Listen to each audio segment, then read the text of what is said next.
أعوذ بالله من الشيطان الرجيم. بسم الله الرحمن الرحيم.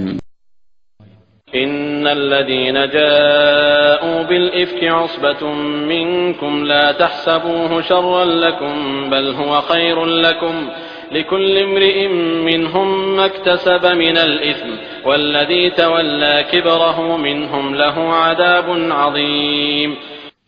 തീർച്ചയായും ആ കള്ളവാർത്തയും കൊണ്ടുവന്നവർ നിങ്ങളിൽ നിന്നുള്ള ഒരു സംഘം തന്നെയാകുന്നു. അത് നിങ്ങൾക്ക് ദോഷകരമാണെന്ന് നിങ്ങൾ കണക്കാക്കേണ്ട. അല്ല, അത് നിങ്ങൾക്ക് ഗുണകരം തന്നെയാകുന്നു. അവരിൽ ഓരോ ആൾക്കും താൻ സമ്പാദിച്ച പാപം ഉണ്ടായിരിക്കുന്നതാണ്. അവരിൽ അതിന്റെ നേതൃത്വം ഏറ്റെടുത്തവനാരോ അവനാണ് ഭയങ്കര ശിക്ഷയുള്ളത്. നേരെ മറിച്ച് നമ്മുടെ പ്രസ്ഥാനത്തിൽ ഒരു ചർച്ച വരുന്നു. അല്ലാഹു അല്ലാത്തവരെ വിളിച്ച് പ്രാർത്ഥിക്കാൻ പാടുണ്ടോ? പാടില്ലേ?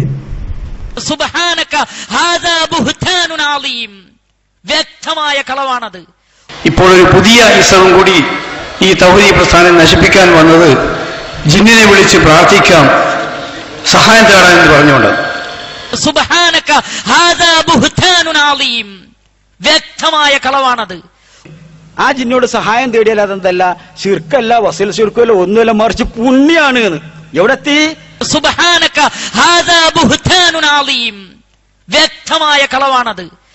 ഒരാൾ പറഞ്ഞ് അത് ചെയ്യുന്നതിന് തെറ്റൊന്നുമില്ല, അഥവാ ജായിസാന്നുള്ള കോലത്തിൽ. മറ്റോനോ അതൊരിക്കലും ശിർക്കല്ല, ഹറാമും വസീലത്ത് ശിർക്കുമാണ്. മറ്റോനോ അത് പുണ്യാണ്. സുബ്ഹാനക ഹാദാ ബുഹ്താനുൻ അലീം, വ്യക്തമായ കളവാണത്.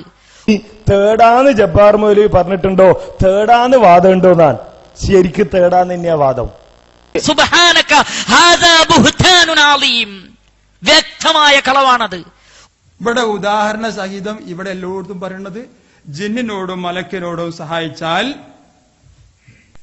അതിലെന്തില്ല? തകരാറില്ല. സുബ്ഹാനക ഹാദാ ബുഹ്താനുൻ അലീം, വ്യക്തമായ കളവാണത്.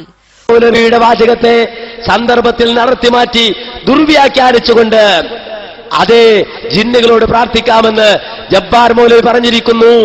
ജിന്നുകളോട് സഹായം തേടാമെന്ന് ജബ്ബാർ മൗലവി പറഞ്ഞിരിക്കുന്നു. അതിന് ജബ്ബാർ മൗലവി അനുവാദം കൊടുത്തിരിക്കുന്നു എന്ന പച്ചക്കള്ളം ഈ നാട് നീളെ പ്രചരിപ്പിക്കുകയാണ്. തേടാന്ന് ജബ്ബാർ മൗലവി പറഞ്ഞിട്ടുണ്ടോ? തേടാന്ന് വാദമുണ്ടോ? ഞാൻ ശരിക്ക് തേടാന്ന് തന്നെയാ വാദം. ജിന്നുകളോട് സഹായം തേടാമെന്ന് ജബ്ബാർ മൗലവി പറഞ്ഞിരിക്കുന്നു. അതിന് ജബ്ബാർ മൗലവി അനുവാദം കൊടുത്തിരിക്കുന്നു എന്ന പച്ചക്കള്ളം ഈ നാട് നീളെ പ്രചരിപ്പിക്കുകയാണ്. ജബ്ബാർ മൗലവിയുള്ള ഈ സദസ്സിൽ ജബ്ബാർ മൗലവി സാക്ഷി നിർത്തിക്കൊണ്ട് ആ വാദത്തിന് മറുപടി പറയുന്നു.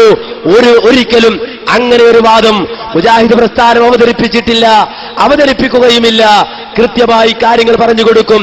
അതിനെ ദുർവ്യാഖ്യാനിക്കുന്നവർ ദുരുദ്ദേശത്തോടെ ഈ പ്രസ്ഥാനത്തെ നോക്കിക്കാണുന്നവർ മാത്രമാണ് എന്ന തിരിച്ചറിവ് നമുക്ക് ഓരോരുത്തർക്കും ഉണ്ടാകണമെന്നാണ് ഈ സന്ദർഭത്തിൽ ചുരുക്കി സൂചിപ്പിക്കാനുള്ളത്. അള്ളാഹുവിനോട് മാത്രം പ്രാർത്ഥിക്കണമെന്ന് പ്രബോധനത്തിന്റെ മുഴുവൻ മേഖലകളിലും പറഞ്ഞുകൊണ്ടിരിക്കുന്ന മുജാഹിദ് പ്രസ്ഥാനത്തിനെതിരെ ഒരു വിഭാഗം നടത്തിക്കൊണ്ടിരിക്കുന്ന ദുർവ്യാഖ്യാനത്തിന്റെ ആഴമാണ് നമുക്കിപ്പോൾ മനസ്സിലായിരിക്കുന്നത്. അള്ളാഹുവിനോട് മാത്രം പ്രാർത്ഥിക്കണം എന്ന ഈ ആദർശം മുജാഹിദുകൾ പറയുന്നതിന്റെ പ്രാധാന്യവും അതിന്റെ അനിവാര്യതയും ഇവിടെ വിശദീകരിക്കപ്പെട്ടു. മുമ്പ് ഈ വിഷയം ഖുബൂരികൾ, അല്ലാഹുവല്ലാത്തവരോട് പ്രാർത്ഥിക്കുന്ന ആളുകൾ, അതിന് തെളിവായി ഇത് ഉദ്ധരിച്ചപ്പോ അന്ന് പണ്ഡിതന്മാരൊക്കെ അതിന് കൊടുത്ത മറുപടി, ഇബാദുള്ള അലീനി എന്ന ഹദീസിന് പണ്ഡിതന്മാർ കൊടുത്ത മറുപടി ഉണ്ടല്ലോ, ആ മറുപടി അവരിത് മനസ്സിലാക്കിക്കൊണ്ട് ഞാനും പറഞ്ഞു എന്നുള്ളതല്ലാതെ അതില് പിന്നെ മറ്റൊരാളുടെ കടർത്ത് കൊണ്ട് പറഞ്ഞിട്ടില്ല എന്നതാണ് ആ വിഷയത്തിൽ എനിക്ക് പറയാനുള്ളത്. ജിന്നുകളോട് സഹായം തേടാൻ പാടില്ല, പ്രാർത്ഥിക്കാൻ പാടില്ല എന്നൊക്കെ വെല്ലുവിളിയുടെ സ്വരത്തിൽ എനിക്കങ്ങനെ വാദമുള്ളത് തെളിയിക്കാൻ കഴിയോ എന്ന് നിങ്ങൾ പറഞ്ഞതായിട്ട് എല്ലാവർക്കും ബോധ്യമായിട്ടുണ്ട്. പക്ഷെ സഹായം ചോദിക്കാം, അതിൽ തെറ്റില്ല എന്നൊരു വാദം നിങ്ങൾക്കുള്ളതായിട്ട് ചില ആളുകൾ പറയുന്നുണ്ട് എന്നാണ് ഇപ്പൊ ചോദിച്ചിട്ടുള്ളത്. വാസ്തവത്തിൽ സഹായം ചോദിക്കാമെന്നും എനിക്ക് വാദമില്ല.